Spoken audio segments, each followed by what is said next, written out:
Have you heard what is going on in Texas? The Texas State Senate, which is dominated by Republicans, just passed a bill that eliminates the requirement that public schools teach that the Ku Klux Klan is morally wrong. In other words, the schools can no longer teach that it's morally wrong. What is going on in Texas? Joining us is Charles Coleman Jr. He's a distinguished civil rights attorney, also the pride of Howard University. Charles, thanks for doing this. What is going on in the Lone Star State? Well, first of all, David, thank you for having me. I appreciate it. What we are seeing happen in Texas is a reflection of what we have seen, and unfortunately, what I expect us to continue to see through state houses throughout the country. And what that is this rejection of, as you said, history, a rejection of fact.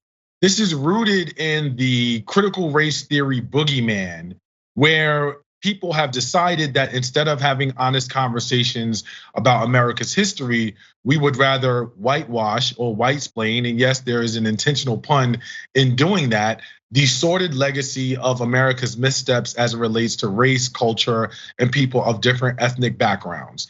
And this is an example of that. It is not just with the Ku Klux Klan, it is with the writings of Martin Luther King, it is with the history of Cesar Chavez, it is with Susan B. Anthony, a number of different things that really speak to the fabric of who America is morally, have been able to be sort of curtailed under the rug. And it's important that viewers understand two things. Teachers aren't prohibited from teaching it. They just aren't required. But here's the thing to anyone who wants to make that argument to say, well, a teacher can still teach it. If a parent, it can be one parent, if a parent objects to certain material being taught because it makes them uncomfortable along the lines of identity or some other dimension of what we're talking about, that teacher is not then allowed to teach it. So it can effectively be blocked by one parent. So for anyone who is listening or watching and thinks, well, it's not a requirement, that doesn't mean it's a prohibition. It is a virtual license to prohibit based off of the actions or feelings of one parent. So you could have one parent who's a bigot and decides, I don't want my kid learning about this, or who's unsure, and it stops the whole train. Whether it's the KKK or Martin Luther King or Native Americans or women's suffrage, what is it that these right wingers are so afraid of? I mean, nobody is saying, hey, if you learn about the injustices and the horrificness of slavery, that somehow white people now want to enslave black people. Nobody's saying that I'm a white person, I therefore must be racist, but what's wrong with learning about the past? I think everything that you've just posited raises the $1 million question. What are you afraid of? And I think that when you begin to explore and unpack what this actually looks like and sounds like, what you understand is that this is an inherent sort of pulling up of the skirt in terms of America's sordid history in this space. And this is very, very telling, because at the end of the day, you can't, on one hand, from a place of integrity, posit that America is this great nation, this wonderful tapestry of diversity, but then be ashamed of telling the truth about how it is that we got to this place. So for example, any championship basketball team, any legacy or dynasty in sports has to be authentic and honest about the fact that at one point we sucked. We weren't always winning. We weren't always on top. We had to get better. We had to go through a bunch of losses. We had to get embarrassed a couple of times before we got to the point that our culture changed, before we got to the point that we built a winning and championship bloodline and whatever it is that we're talking about.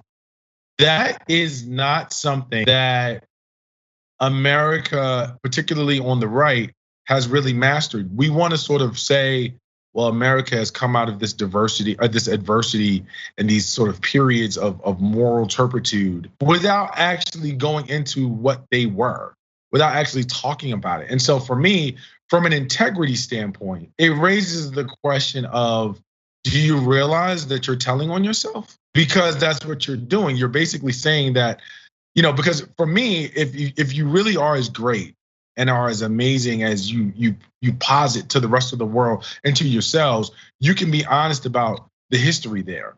And the fact that you are seeking so ardently to cover it up is very, very demonstrative, in my opinion, of the fact that you're actually not comfortable with it in a way that you know you've moved beyond it. Right? Like, so if you know that you've moved beyond where you were, you can comfortably say, this is where I used to be, and I've gotten better, and this is where I am now. But I was gonna say, speaking of comfort, I mean, I was just talking with a friend of mine who's a professor of post-World War II German history. And he pointed out that in Germany, which, a lot of Germans are still very proud to be German, proud of where they are in society, but they're also proud to teach the evil history of Nazism and Adolf Hitler in every school.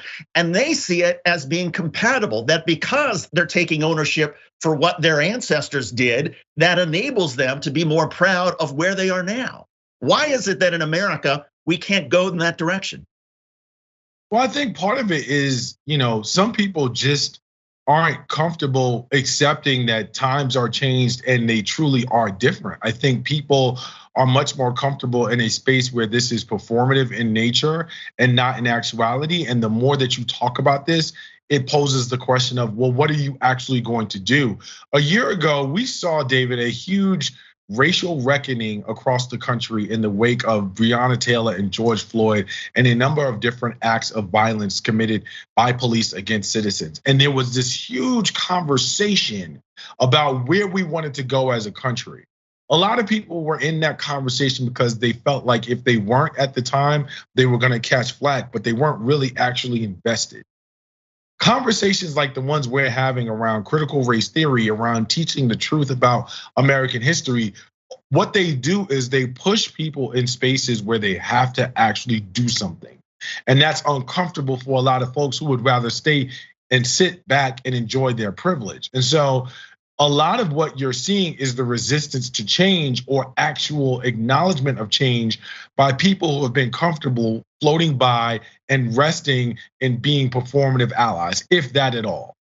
How much of this do you see as being politics? In other words, simply an effort by Republicans to create a wedge issue, the traditional black-white wedge issue, in order to somehow, energize white people into supporting Republicans to say, hey, white people join our party because we're not gonna let them call us racist. How much of this is purely driven by politics?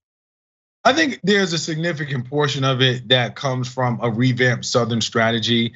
I think that without Donald Trump in the conversation, there creates this sort of landscape of where's the room for us to attract the votes of extreme voters, of people who aren't necessarily going to accept moderate politics, but we can't go as far perhaps as Donald Trump. But where are we going to be able to galvanize the radical right in the wake of that absence for voters who are not going to lean moderate, but who otherwise may not come out to the polls? So now you have created sort of a lightning rod in terms of a conversation or a sticking point or a line in the sand that can get people energized and say, oh, they're representing my interests in the absence of a Donald Trump and his extreme politics. There's still someone who's really looking out for me, and now I can align myself with them. So I think that there is a voice there that they are catering to, and that there is a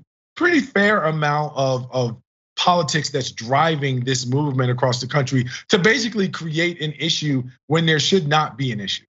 And there is an issue in so many school boards now. In the particular town that I'm in Fairfield County, everybody in this town received a pamphlet about a week ago castigating the school board, suggesting that the curriculum was now going to include critical race theory. It was a pretty slick pamphlet, I must say. But for those of us who are so outraged by this attempt to try to tell the school board, no, you can't teach certain things, what should we do about it?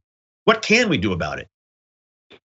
The first thing is that, folks have to arm themselves with information. We have treated critical race theory as though it is some sort of boogeyman in a dashiki coming to yell at white people and tell them how terrible they are. It's no such thing. I mean, I think part of the problem is if you understood what we're talking about with respect to critical race theory, the average person who's even remotely reasonable might say, well, I don't see what's so bad about that. But part of the problem is that the framing has been so skewed and wrong and manipulated that by the time that it gets to the point of a vote, most people are saying, no, I don't want that. So I think that beyond just generally being engaged with your school board and being active, the biggest thing that we can do as a people, as a community, is to inform ourselves properly about what these things are and what they mean. I mean, to me, look, a deeper understanding, a deeper examination and understanding and appreciation of what slavery did to the United States, to black and white people, to me, that seems like that would be helpful to all students, regardless of your race, regardless of your background and ethnicity. So I'm not quite sure I get where some of these folks are coming from, but in any case, Charles, inspired by you, the school board here in Fairfield County is going to hear from one David Shuster and the rest of his family, and they're going to hear very loudly. Charles Coleman is a Charles Coleman Jr., civil rights attorney. He's got 2 degrees from Howard University. That's the t-shirt that they're very proud for him to wear. Charles, thanks so much for doing this. We appreciate it, and good luck to you. We'll be in touch. Thanks for having me. Always a pleasure. Thanks for watching the Young Turks. Really appreciate it. Another way to show support is through YouTube memberships. You'll get to interact with us more. There's live chat emojis, badges. You've got emojis of me, Anna, John, JR. So those are super fun. But you also get playback of our exclusive member-only shows and specials right after they air. So all of that, all you gotta do is click that join button right underneath the video. Thank you.